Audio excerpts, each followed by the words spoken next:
All right, guys, welcome to the first ever Uncorked Midweek Mailbag. I'm Taylor Korn, or some of you might know me as Little T. But before we get started, I'm going to tell y'all a little bit about myself for those who don't know me. So to begin with, I think this is the most important thing that y'all should know about me.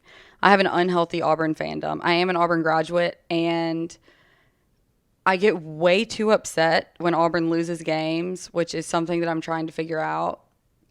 So if anyone has a suggestion on how to get over losses, my ears are open. Moving on, though, for now, I work for The Next Round, which is Jim Dunaway, Lance Taylor, and Ryan Brown's live sports show, which you can watch Monday through Friday, 9 to 12, if you want to watch it live. Or you can watch it on demand anytime. So check that out if you haven't. But what we're going to be doing today is answering some mailbag questions. Unfortunately, I could not get to all of them. But if you submitted one that I don't end up getting to, keep submitting them and tune back in next week because I'm going to try to answer questions from as many of you as possible because that is what I love doing, as I've learned through my job with The Next Round, is engaging with listeners. Learning about y'all learning about me. It's what I enjoy the most. So that's what I want. That's what I want this to be. All right. Question number 1, which is a difficult one. And let me just read the question before I get into this. If you had to follow one college football team not named Auburn, who would it be and why?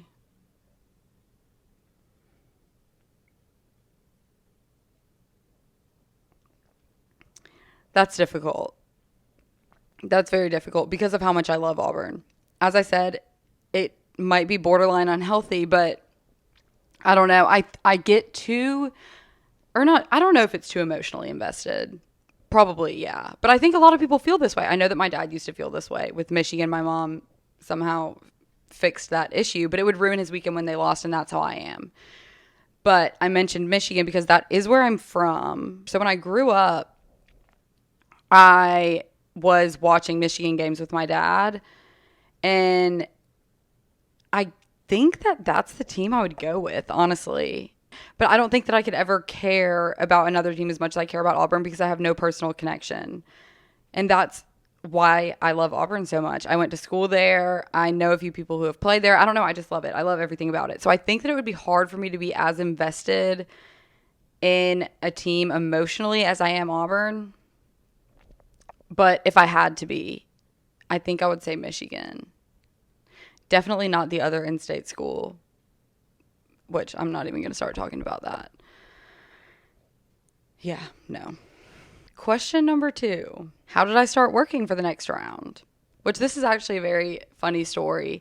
And the start of my interview process was actually about 2 years ago because it was during March Madness, which plays into the story because I was driving to Greenville from Auburn with friends to watch Auburn's, I believe it was the first round of the NCAA tournament my senior year. And Sydney, my roommate, one of my very best friends, calls me. I'm driving the car, and for some reason they shut down the interstate between Atlanta and Greenville. I don't know if it's, I'm going to say I-65. That's probably not right, but that's what's coming to my head. And so everyone was having to take back roads. And Atlanta traffic, as is miserable. And that's putting it kindly. So imagine all of the Atlanta traffic shoved into little back roads with stop signs and, whatever, every 100 yards. So that's where I was. I was driving a car full of people, trying to follow my directions, and Sydney calls. And I'm like, Sydney, I cannot talk right now. I'm stuck, and I'm in the middle of nowhere. I need to look at my phone. She was like, I'm on a walk with my dad, and I need to talk to you about something important. And I was like, okay, well, can you wait? Like, I need to look at my instructions. Can you wait? Just let me get to Greenville. I'll call you back, but I need to operate this vehicle. So we get to Greenville. Or no, before then, she texted me and said, I think I have a job for you. And at this point, I hadn't really applied for much because I didn't want to apply for any random job that I saw on LinkedIn or wherever you look for jobs. And I told my parents that I was like, I'm sorry, but I want to wait and find something that I think I'll actually enjoy because I do not want to be miserable every day. So when Sydney told me she may have a job for me, I was confused because her and her dad are both in the medical field. So I was like, they know. I said, if you've seen my biology grades, you know that I'm not going to be working good in the medical field. So I get to Greenville. I call Sydney back, and she was like, I have the perfect job for you. And I was like, listening, please elaborate. So she goes on to say that her uncle called her, and her uncle is Reed Taylor, who's the president of our company, and said, do you know anyone that's about to graduate that loves sports and might want to do social media? And she said, oh my God, I have the perfect person, my roommate. So I got super excited. I immediately texted my dad and I was like, I found the perfect job. Or Sydney found the perfect job. I'm not going to take credit for that. And I go through my weekend in Greenville. And I actually ended up having a horrible allergic reaction. If I can find pictures, I'll put them in here because it was awful. But I get back to Auburn. I end up getting in touch with Reed. We talked on the phone a few times. My most distinct memory from the interview was, I believe it was Lunsford and Forrester. He asked me if it was okay if he brought, a few other people that work there. And when I think it was the second time we called, and I was like, yeah, absolutely. So we get on the phone and I start getting asked about all of these different, these, I don't even know what you call it. I guess a skill is what you would call it, but editing videos, a whole bunch of stuff. And I was being asked if I had experience doing any of this. And I kid you not, my answer to every single question was no. I had no experience in any of it. But as a typical interviewee says, no, but I'm very confident in my ability to learn how to do it. Because what else do you say? No, I have no clue what that is. So I called my dad afterwards and he said, how did it go? And I said, I think well, but also every single thing that they asked me if I had experience doing, the answer was no. But I told them that I was confident in my ability to learn. And my dad was like, well, that's what you should say. So fast forward, I end up getting the job. I had gone into the studio to watch a little, to talk more to Reed, and so on and so forth. And every day since has been fun. I started very shortly after I graduated. And I don't know if I mentioned this, but I do the social media for the show. It has been nothing but fun. It's so enjoyable. They're so entertaining. And I've gotten to experience so many cool things, which I'm very grateful for. And being able to wake up every single morning and be excited to go to work is something that I did not think was going to happen straight out of college. Moving on to question number 3. How many beers could you drink in a day on the beach and still function afterwards? So this is tricky because first off, it depends on what I'm drinking. I have a guilty pleasure that is Bud Light Platinums. And if any of you have experience drinking those, you probably, why my friends probably don't like me drinking them. But I also love Ultras. You're outside in the sun, you're dehydrated probably, and you're hot, so you're thirsty. So you naturally will drink faster. But I've had a few, I'll just say bad experiences with Platinums, but I still love them. I've been encouraged to stop drinking them, but I don't know. I think that I love them too much. I also love a high noon on the beach. But my issue with drinking on the beach for this scenario is I get tired. First off, I'm tired even if I'm sober on the beach. Being in the sun all day wears you out. So I'll get tired to begin with. And then if you add in drinking, then I just need to take a nap. And waking up to go to dinner or whatever we have planned to do that night is unlikely at that point. So I don't even know if I can put a number on it. Maybe I'll reach out to my friends and ask them to submit their estimates because they probably know better than I do, honestly. All right, this next question is one that I'm very excited to talk about because it has to do with Auburn and I miss being there so much. But the question is, go-to places as far as eats and bars in Auburn. So I'll start with the bars. And the first one, sadly, isn't there anymore, but Bourbon. And any of you who are Auburn graduates that were there before it closed know Bourbon, but it always had a DJ on the middle floor, typically. Or I guess the top floor. I don't think there weren't 3 levels. So the upstairs was typically a DJ, which I love. If there's ever a DJ at a bar in Birmingham, that is where I want to be. So I loved Bourbon a lot. Unfortunately, it closed. I think it was after my sophomore year. I can't remember exactly. Either freshman or sophomore year. I know it had to do with some sort of construction fire hazard. I don't know. But it was devastating when it closed. We were all very upset. If it's a game day, Moe's. It has a great outdoor atmosphere, and that's typically just where all of our friends hang out. Or all of my friends, I guess. All of our friends. We're all friends on game days. And so that's a good place to go and see everyone that you haven't seen in a while now that we've graduated. Now this is one of my favorite memories from Auburn was Draft House, which isn't a bar, but on Wednesday nights they have bingo. And senior year, I guess it's when we learned about this. We religiously went to Draft House on Wednesday nights. And the issue is when you won or you got bingo, your reward was a free bottle of wine. So there were probably 7 to 10 of us, rough estimate, that would go every week. And the odds of us winning grew because it's not like there were 500 people playing. There were maybe 20. And sometimes we were half of them. So someone at the table was going to win. And at the end of the night, we were all just going to split the, maybe it wasn't free. Maybe it was just $2 bottle. I don't know. But cheap wine. And we didn't get in trouble once, but there were some, I don't want to say senior citizens, some elderly people at Draft House playing bingo. And they thought that we were cheating because we kept winning and we were just getting lucky. So that was not a great issue to run into because they were just trying to have fun on their night out. But we had some crazy nights there. And it was senior year, so we were trying to make the most of everything, which made it even more fun because we were all moving to different places. But Wednesday night bingo, I'm assuming they're still doing it. And if you live in Auburn, go because it was the best time ever. And then Avondale. This is the place that you need to go when your parents are in town and will pay for your drinks because it's not cheap.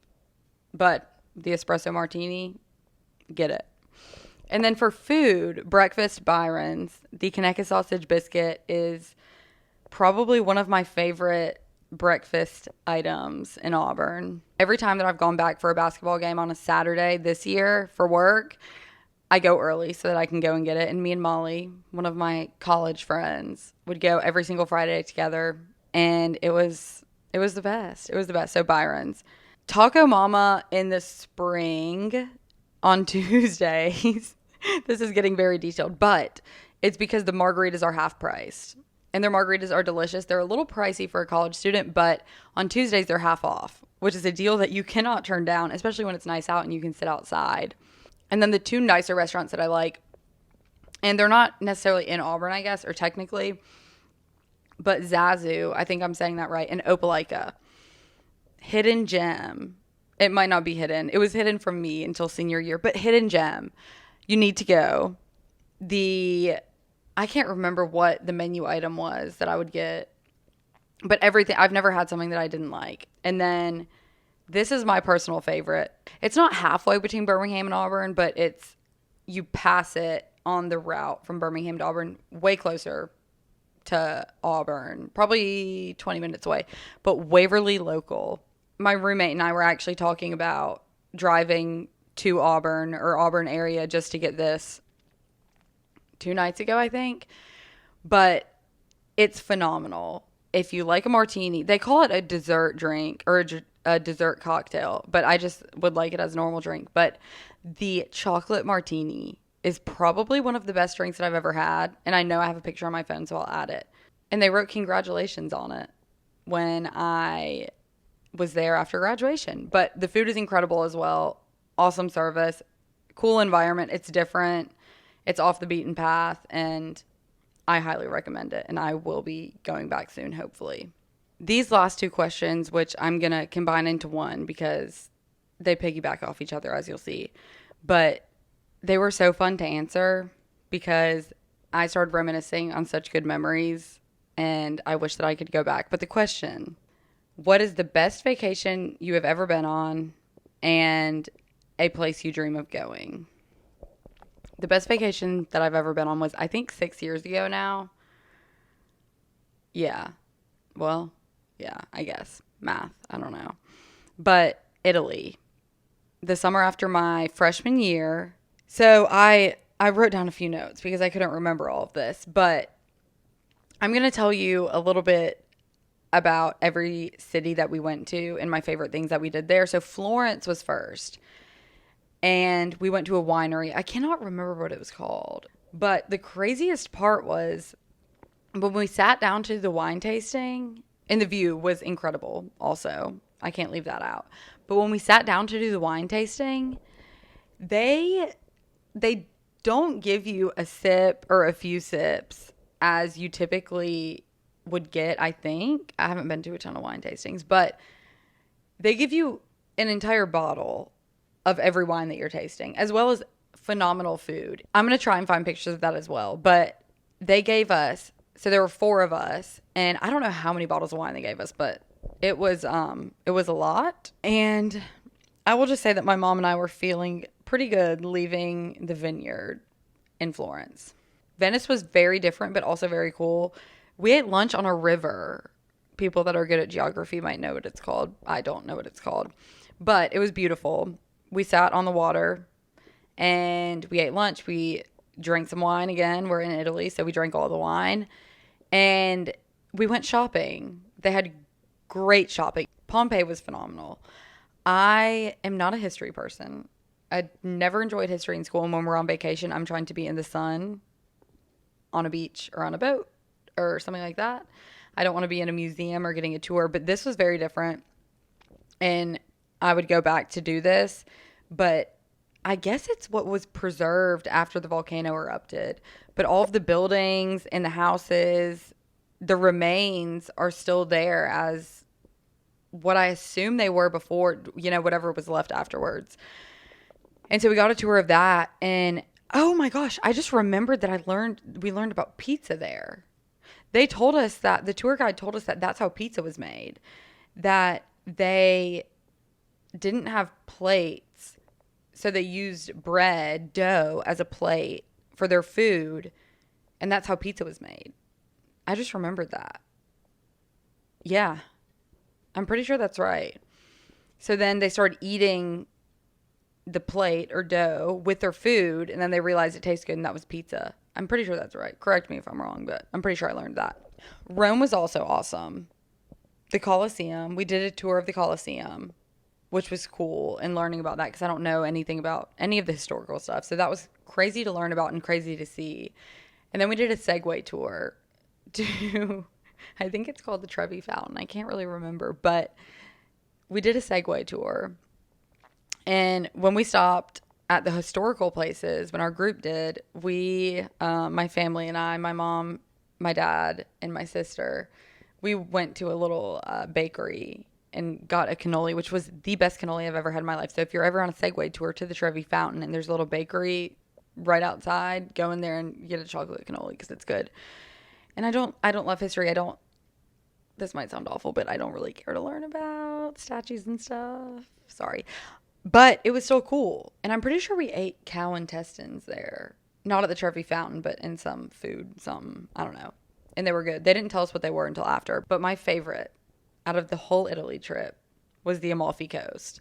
We stayed in Positano. I don't know if I'm saying any of these names right, but we stayed in Positano, which is probably the prettiest place I've ever been. The water is amazing. All of the houses are carved into the mountain, which is insane. And the water is beautiful. It's just, it's a dream. And they take naps at lunch. Like everyone goes home during the lunch hours and takes a nap and then goes back to work, which is interesting. I think I would be good at that. I don't know if I would like it. I could definitely do it, but I don't know. But that's beside the fact. And then we went to Capri. I think that, again, I don't know how to pronounce any of these things, but we went to Capri on a little boat. It wasn't a super long ride, I don't think. But when we went over there, we did I don't know what it's called technically, but it's like a ski lift, but you can see everything. The view is incredible. Beautiful, everything. And we did a boat ride there too. We went on a boat and they just toured us around. And it was beautiful. All of it's beautiful. But that was definitely my favorite place. I could have stayed there forever. We went on a hike as well. It's fun to be outside. You're by the water. And when we were there, it was warm. So I just felt like I was in a tropical paradise. I would go back. And that kind of leads to my dream vacation, which is the Greek Isles. I don't know exactly why I want to go there. I think it's because the pictures that I've seen are beautiful. I have a friend from high school that I played soccer with that is Greek. And so she and her family go, I believe, every year to visit family, just go back and, mess around, have a good time.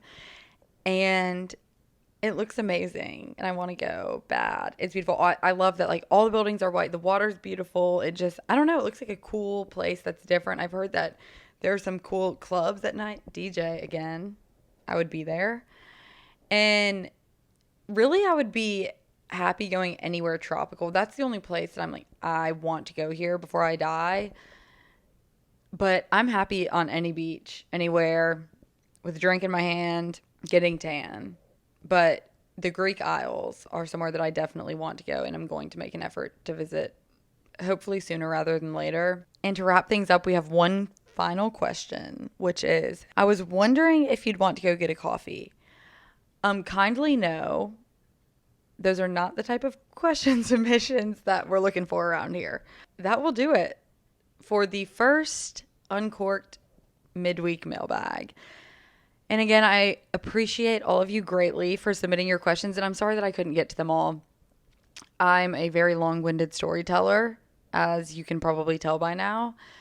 But if you would like to submit another question next week, which I highly encourage and would appreciate, you can drop it in the comments of this video, or you can send me a message on social media, or email me at taylorkorn@nextroundlive.com. The corn is spelled with a K, Korn, at nextroundlive.com. Before you leave, I would greatly appreciate if you like this video and subscribe to this channel, because this is not the only content I'm going to be doing, so I don't want you to miss anything.